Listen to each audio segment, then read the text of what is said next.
आपको बता दें जो जुड़ी है रामचरितमानस के अपमान से। रामचरितमानस के अपमान का मामला, लखनऊ में हिंदू महासभा ने प्रदर्शन किया। स्वामी प्रसाद मौर्य की गिरफ्तारी की मांग लगातार हिंदू महासभा के लोग कर रहे हैं। जैसे करोड़ों हिंदुओं की भावनाओं को ठेस पहुंचाया है स्वामी प्रसाद मौर्य ने, उसके बाद अब गिरफ्तारी की मांग हो रही है। बिल्कुल आशीष, जिस तरीके की तस्वीरें लखनऊ से निकल करके सामने आई थी कि स्वामी प्रसाद मौर्य के समर्थन में लोगों ने यहाँ रामचरितमानस की प्रतियां जला दी थी, और इसी को लेकर के कहीं ना कहीं अब जो गुस्सा है वो लोगों का निकल करके सामने आ रहा है, और हिंदू महासभा ने ये प्रदर्शन शुरू कर दिया है। जी, आज किस चीज को लेकर प्रोटेस्ट कर रहे हैं?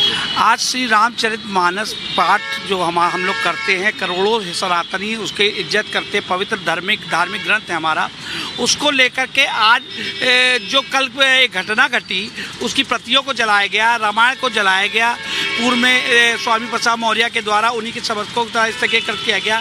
तो केंद्र की और प्रदेश की सरकार से हमारा कहना है कि ये जो ये कर रहे हैं, लगातार इस तरह की घटनाएं बढ़ती जा रही हैं। ये जूस और आइसक्रीम शॉप चलाते हैं और हर महीने 3 लाख तक कमाते हैं। आपको शुरू करना है, इनसे सीखना है तो फ्रीडम ऐप को अभी डाउनलोड कीजिए।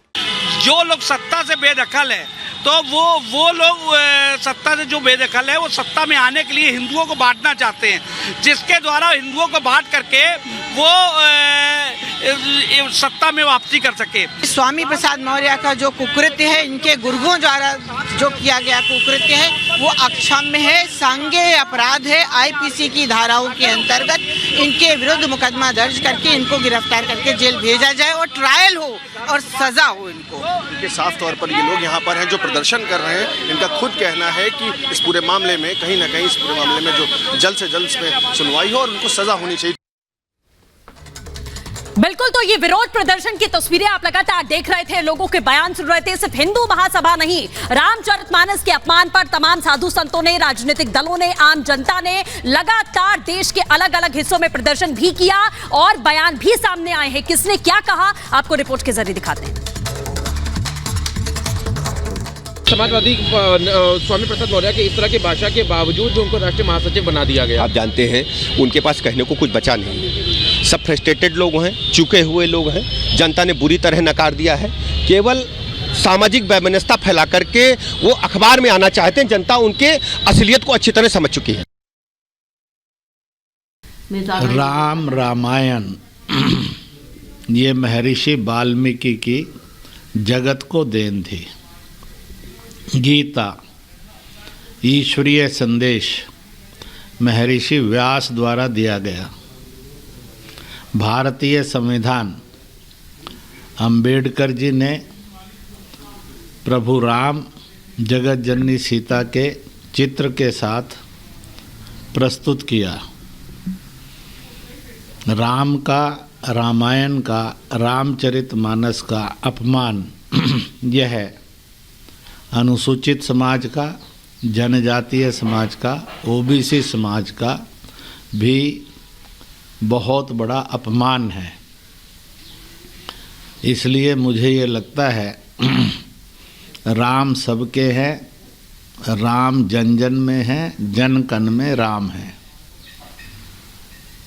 इस प्रकार का बेहुदा व्यवहार करना यह पूरी मानव जाति का, संवैधानिक नियमों का, नैतिकता का बहुत घोर अपमान है, जो निंदनीय भी है, दंडनीय भी है।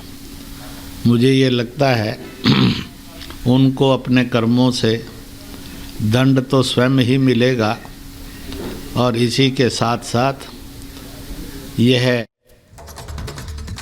और हमारे साथ हमारे सहयोगी वैभव जुड़े हुए ग्राउंड जीरो से। वैभव, जिस तरीके से रामचरितमानस को लेकर के लगातार बयानबाजी, उसके बाद प्रतियां जलाई गई हैं और अब साधु संत भी कहीं ना कहीं नाराजगी जाहिर कर रहे हैं। आपने साधु संतों से बात भी की थी, क्या कुछ कहा उन्होंने?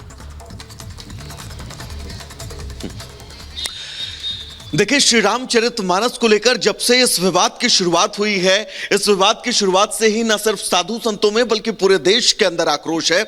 और इस आक्रोश के बीच सबसे अहम ये हो जाता है कि अयोध्या जो प्रभु श्री राम की नगरी है, प्रभु श्री राम की नगरी में जो साधु संत प्रभु श्री राम की आराधना में दिन रात लगे रहते हैं, उनका क्या कुछ कहना है, उनका तर्क क्या कुछ था। इस पूरी टिप्पणी के बाद तो साफ तौर पर गुस्सा लोगों में देखा गया। तमाम साधु संतों ने इस बात का भी जिक्र किया गया कि जिस श्री रामचरितमानस को हर एक सनातनी अपनी आत्मा में बसाता है, न सिर्फ सनातनी बल्कि कई और धर्म के लोग भी हैं जो प्रभु श्री राम के चरित्र को खुद में बसाने की हर वो मुमकिन कोशिश करते हैं। ऐसे चरित्र पर और ऐसे श्री रामचरितमानस के कुछ चौपाइयों पर अगर आप सवाल उठाते हैं तो इन सवालों के बाद आक्रोश लाजमी था, जो अयोध्या के तमाम साधु संतों से बात करके जो है वो सामने देखा गया। लेकिन सबसे बड़ी बात यह है क्योंकि कल लखनऊ के पीजीआई के वृंदावन में जिस तरह से श्री रामचरितमानस के कुछ पन्नों को जलाया गया, उसके बाद प्रशासनिक कार्रवाई को लेकर भी बड़े सवाल उठ रहे थे।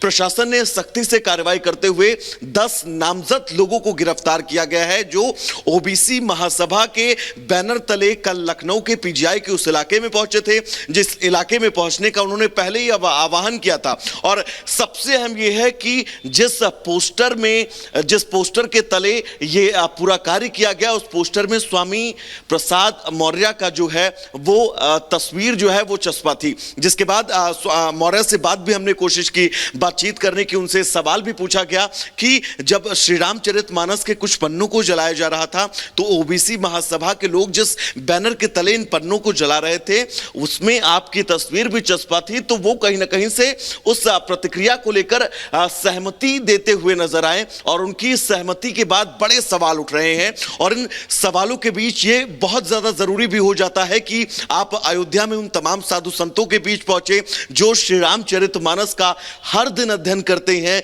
जो श्री रामचरितमानस के जरिए श्री राम के चरित्र को खुद में बसाने की हर मुमकिन कोशिश हर दिन हर सेकंड किया करते हैं। उनसे प्रतिक्रिया लेना, तो प्रतिक्रिया के तौर पर लोगों की तरफ से आक्रोश देखने को मिला। संतों ने आक्रोश के साथ साथ इस बात का भी जिक्र किया कि अखिलेश यादव की चुप्पी। बिल्कुल वैभव, वापस लौटेंगे। आप लगातार बता रहे हैं कि किस तरीके की प्रतिक्रियाएं आ रही हैं, लेकिन इसी बीच एक और बड़ी खबर, लखनऊ में रामचरितमानस के अपमान का पूरा मामला।